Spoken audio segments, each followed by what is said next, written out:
Halo, assalamualaikum teman-teman. Masih bersama aku ya. Kali ini saya akan memaparkan tentang mata kuliah farmakologi. Dalam materi ini, saya akan menjelaskan 3 poin, yaitu yang pertama, istilah dalam farmakologi, yang kedua, peran farmakologi bagi seorang farmasis, dan yang terakhir, perjalanan obat dalam tubuh mulai dari fase biofarmasetik, fase farmakologi, dan fase farmakokinetik. Apa sih yang dimaksud farmakologi itu?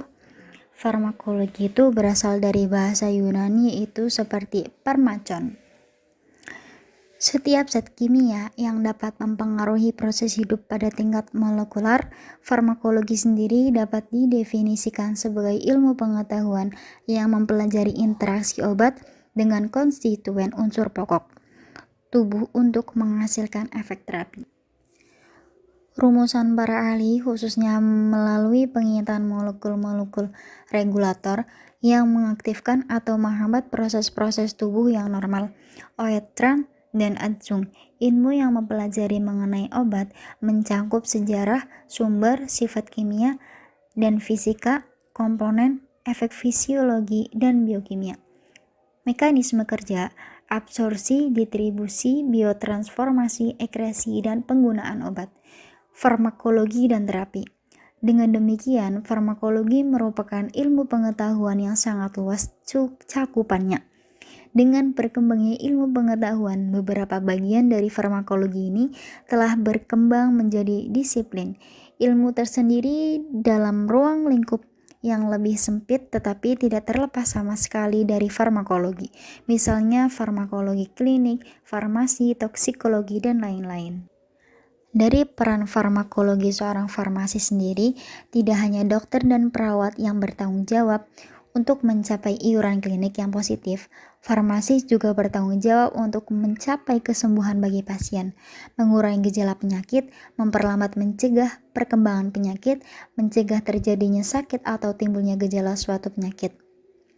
Melalui konsep profesi kefarmasian terkini, yakni asuhan kefarmasian, farmasis dituntut tanggung jawab yang besar dalam peningkatan kualitas hidup pasien. Dan untuk mencapai iuran klinik yang positif, asuhan kefarmasian adalah suatu tanggung jawab dari profesi. Farmasi dalam hal farmakoterapi, penggunaan obat aman, rasional, efektif, dan efisien dengan tujuan meningkatkan atau menjaga kualitas hidup pasien. Asuhan kefarmasian merupakan proses kolaboratif bersama dengan profesi kesehatan lainnya, dengan merancang, mengimplementasikan, serta memantau terapi obat pasien, agar tercapai iuran terapi obat yang optimal. Dengan demikian, terwujudlah fungsi utama dari profesi farmasi, yakni mengidentifikasi permasalahan yang timbul, kemudian menanganinya secara tepat dan cepat, serta mengupayakan pencegahan timbulnya permasalahan yang terkait dengan terapi obat.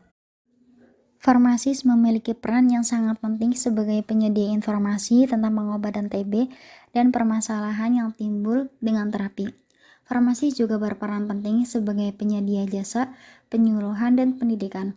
Hal ini diperlukan untuk memotivasi pasien dan keluarga pasien agar tercapai luaran klinis yang positif dan diharapkan dapat meningkatkan kualitas hidup pasien. Selanjutnya, perjalanan obat dalam fase farmasetik. Fase ini meliputi waktu mulai penggunaan sedia obat melalui mulut hingga pelepasan zat aktifnya ke dalam cairan tubuh. Sebagai contoh, tablet mengandung hanya 5-10 zat aktif.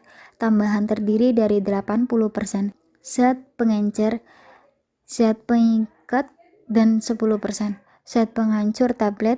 Yang penting dalam hubungannya dengan fase ini adalah kesediaan farmasi dari zat aktifnya, yaitu obat siap diabsorpsi. Jalur obat dalam fase farmakokinetik. Fase ini meliputi waktu selama obat diangut ke organ yang ditentukan setelah obat dilepas dari bentuk sediaan obat harus diabsorpsi ke dalam darah, yang akan segera didistribusikan melalui tiap-tiap jaringan dalam tubuh. Dalam darah, obat dapat mengikat protein darah, mengalami metabolisme, terutama dalam melintasi hepar atau hati, Meskipun obat akan distribusikan melalui badan terapi, hanya sedikit yang tersedia untuk ikat pada struktur yang telah ditentukan. Perjalanan obat dalam fase farmakodinamik atau farmakologi. Bila obat telah berinteraksi dengan sisi reseptor, biasanya protein membran akan menimbulkan respon biologi. Tujuan pokok terkait bagian ilmu farmakologi.